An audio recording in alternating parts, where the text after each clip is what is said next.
इसलिए आज युवा पीढ़ी को इस बात का रास्ता बनाना होगा कि आज राजनीति करने वाले लोग होने कैसे चाहिए। आज मैं साफ साफ कहना चाहूंगा, मीडिया बंधु सामने हैं,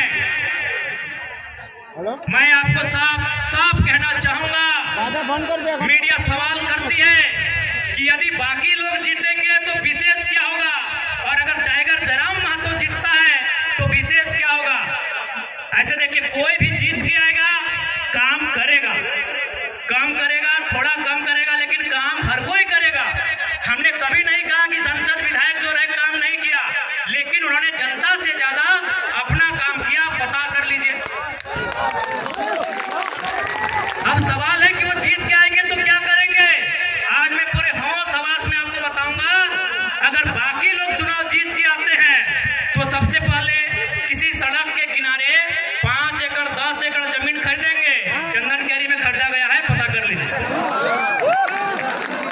यदि वे लोग जीत के आएंगे तो सबसे पहले रोड के किनारे 5 एकड़ 10 एकड़ जमीन खरीदेंगे। उस जमीन में कोई कॉलेज बनाएंगे, कोई मॉल बनाएंगे, कोई अपार्टमेंट बनाएंगे, और उसकी चाबी अपना बेटा को देंगे, अपनी पुतोहू को देंगे, या अपने नाती पुतों को देंगे। लेकिन अगर जयराम महतो जीत के आता है तो एक बात मानिए, गांव का एक साधारण सा लड़का सांसद बनने का सपना देखेगा। आज के दौर में मुखिया बनना आसान नहीं है। अगर जयराम महतो जीत के आता है तो गांव का, गलियों का, खेतों की पगडंडियों का एक साधारण सा लड़का सांसद बनने का सपना देखेगा, और उस सपने को साकार करने के लिए संघर्ष भी करेगा। अभी आपको तय करना है। और सबसे खास बात हम कहना चाहेंगे, क्योंकि हमने पहले ही कहा है कि नेता बदलने से देश नहीं बदलेगा, पार्टी बदलने से देश नहीं बदलेगा, विचार बदलने से देश बदलेगा। और हम लोग सबसे पहला काम, यदि हम संसद गिरिडीह लोकसभा से जीत कर आते हैं तो आज ऊपर सूर्य को नमन करके, नीचे धरती को वंदन करके, यहीं से पारसनाथ को अभिनंदन करके ये वचन देते हैं कि यदि चुनाव जीत गए तो आज के डेट में एक सांसद की तनख्वाह सैलरी 2,91,000 है। हम लोग 75% गांव के चौपाल में जाएंगे, वहां चर्चा करेंगे कि खर्चा कहां करना। हम लोग संसद की सैलरी 75% जनता के बीच दान करेंगे। और एक बात आपको आश्वस्त करेंगे, क्योंकि आज किसी भी नेता के बारे में बता कीजिए, आज वो कहते हैं वो गरीबों के नेता हैं, वो मजदूरों के नेता हैं। अरे जितना दाम आपके बहियात खेत का नहीं है, उनके बाथरूम का है। आपका नेता कैसे हुआ वो? कैसे आपका नेता हुआ बताइए।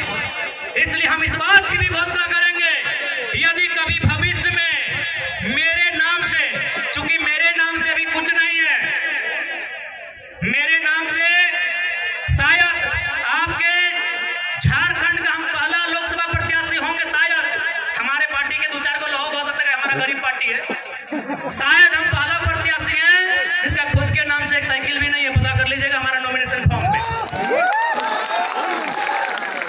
हमारा खेती बाड़ी चित्तरपुर पंचायत टोला मानडार के अंतर्गत आता है। हम लोग का जो बाप दादा का संपत्ति है।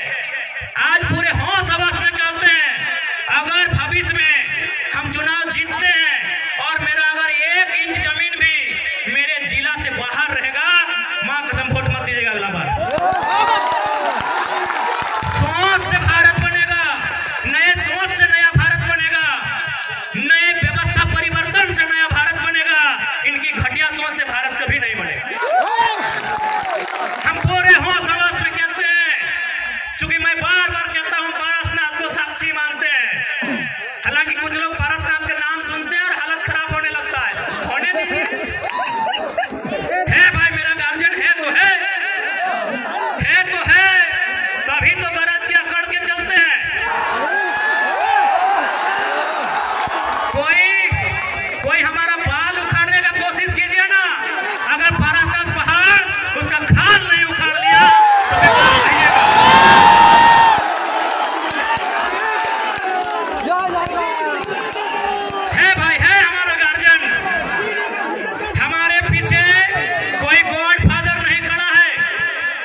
पानी न पीले। इसलिए आज आपको हम संदेश देंगे कि 1 इंच भी जमीन अगर मेरे क्षेत्र से बाहर आप सुनेंगे, हम आपसे वादा करते हैं, हम अगर आप प्रमाण दे देंगे, हम दोबारा आपके पास कहीं वोट मांगने नहीं जाएंगे। आज 25 जून का दिन होगा, 25 जून एकदम भरकर गर्मी का महीना, माफ कीजिएगा 25 मई का दिन होगा, एकदम शनिवार का दिन होगा और सूरज का प्रकोप होगा। आप गर्म से झुलसते हुए, आपके बदन में आग का गोला बरसेगा, आपके सर से, आपके बदन से पसीना टपकेगा। आप 2 घंटा कतार में खड़ा होंगे, आप 2 घंटा कतार में खड़ा होकर वोट करेंगे। एक बात बताइए, इतनी आग जैसा गर्मी को अपने शरीर में झेलकर अपने बच्चों के लिए वोट करेंगे या सांसद प्रत्याशी जो हैं उनके बच्चों के भविष्य के लिए वोट करेंगे? आज बहुत सारे लोग हमें कहते हैं कि आप नेताओं के पीछे हाथ धो के क्यों पड़े हैं। हम उन्हें कहना चाहेंगे कि यदि वो नेता व्यापारी होते, यदि वो नेता बिल्डर होते, यदि वो नेता किसी कंपनी के मालिक होते, हम विश्वास दिलाते हैं, उनके खिलाफ एक बात नहीं कहते, लेकिन वो हमारे वोट से नेता बने, वो हमारे वोट से MP MLA बने, और यदि काम वो अपने बच्चों के लिए करेंगे तो भैया हमें तकलीफ होगी, क्योंकि हमने वोट अपने बच्चों के लिए दिया था।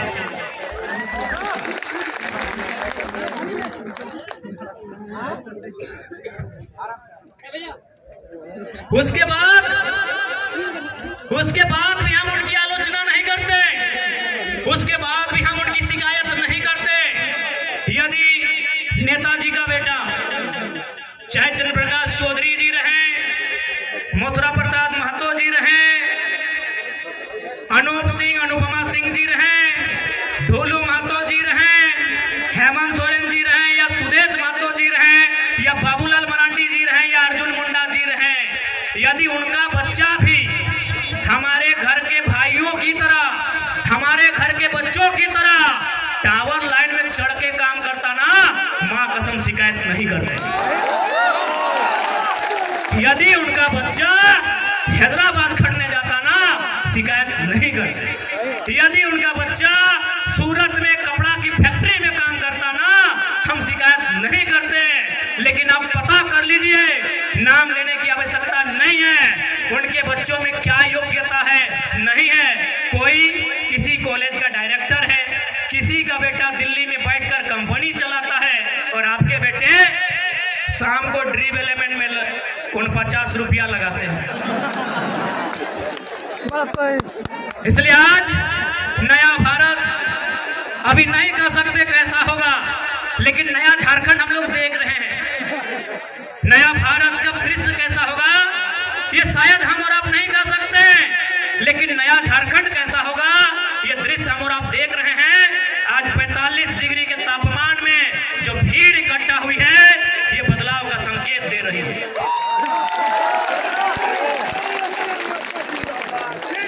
इसलिए आज ध्वनि के बीच स्पष्ट क्या चाहो, और साथ ही साथ ध्वनि के मन में एक सवाल आवो कि हमने की काम करवाई, तो पहला काम कहना जा रहे हैं कि अगर हम लोग जीतेंगे तो क्या हो सकता है, क्या कर सकते हैं। आप 25 मई को जिस दिन वोट देने के लिए जाएंगे, 25 मई को जिस दिन अपने घर से आप वोट देने के लिए जाएंगे, एक काम कीजिएगा, आप अपने घर से अपने मतदान केंद्र की दूरी को नाप लीजिएगा। मतदान केंद्र यानी जहां आप वोट देने जाएंगे, किसी मिडिल स्कूल में, किसी पंचायत भवन में, किसी आंगनबाड़ी में, आपके घर से जहां भी आप वोट देने के लिए जाएंगे वहां की दूरी नाप लीजिएगा। क्योंकि हम लोग जो पहला काम करेंगे वो काम ये होगा कि जितनी दूरी पर जाके आप हमें वोट देंगे, उसकी आधी दूरी पर हम लोग संसद लाइब्रेरी की स्थापना करेंगे। उसकी आधी दूरी पे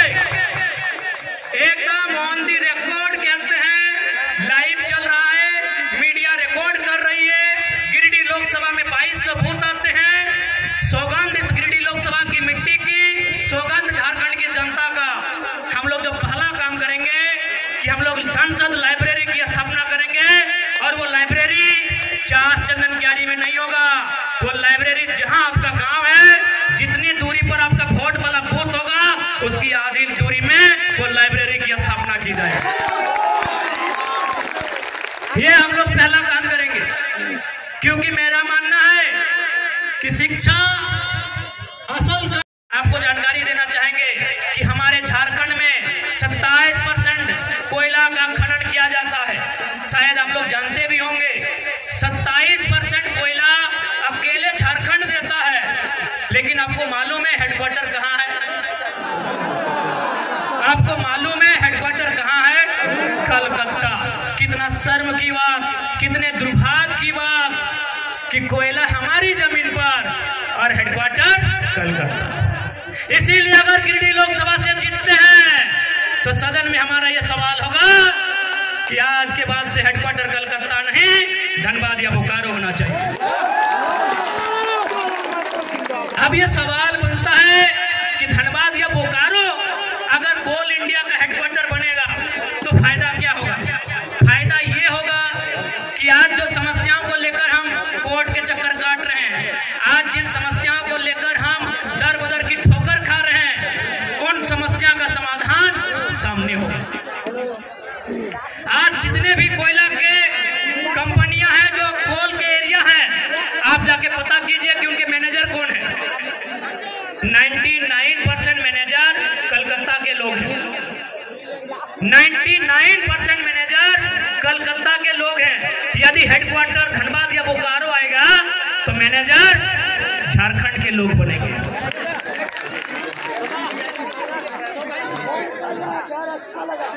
लिया था क्या हमने किसी के घर की बहू बेटियों का अपमान किया था? क्या हम पे चोरी हत्या का मुकदमा है? क्या हम पे कोई अन्य कुकर्म का मुकदमा है? भाई हमने कौन सा अपराध किया था?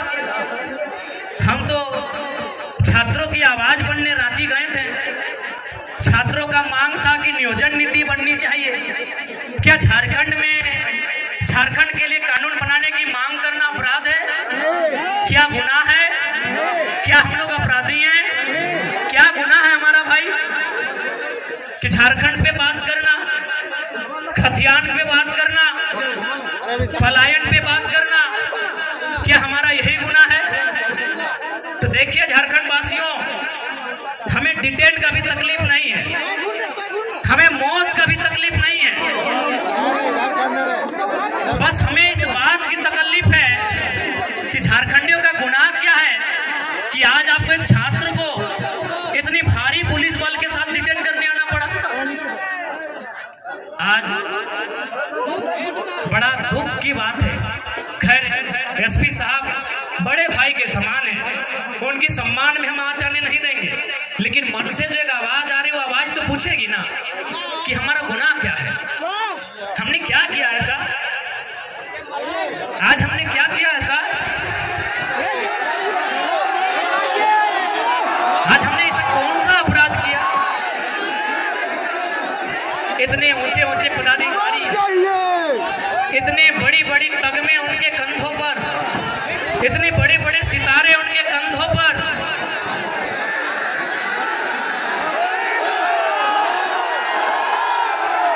जब ये 2 साल पहले का केस था तो हे माननीय आप कहाँ थे, किसके दबाव में थे? जब ये केस 2 सालों का था, जब ये केस 2 साल पुराना था, मान्यवर आप कहाँ थे? हे मान्यवर, हे महामहिम, हे कलयुग के अवतार, आप अवतार ही भाई, आपके पास लाठी, आपकी कमर में पिस्तौल, आप अवतार हैं, आप कलयुग के अवतार हैं, अवतारी पुरुष, आप 2 साल कहाँ थे? किस राजनेता की महत्वाकांक्षा आपको यहाँ खींच के लाई?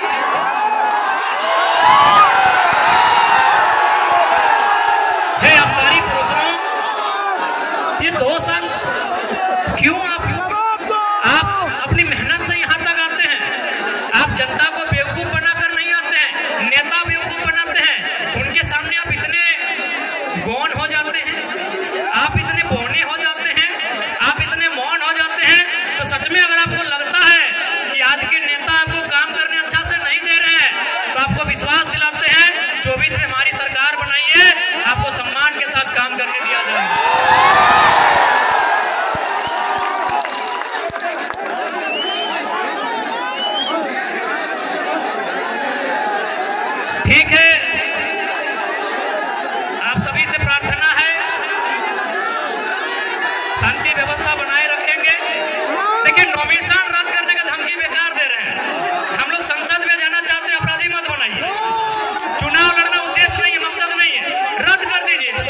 करेगा, जिसमें आलोक बाबू, हमारे करमदा, हमारे महासचिव माननीय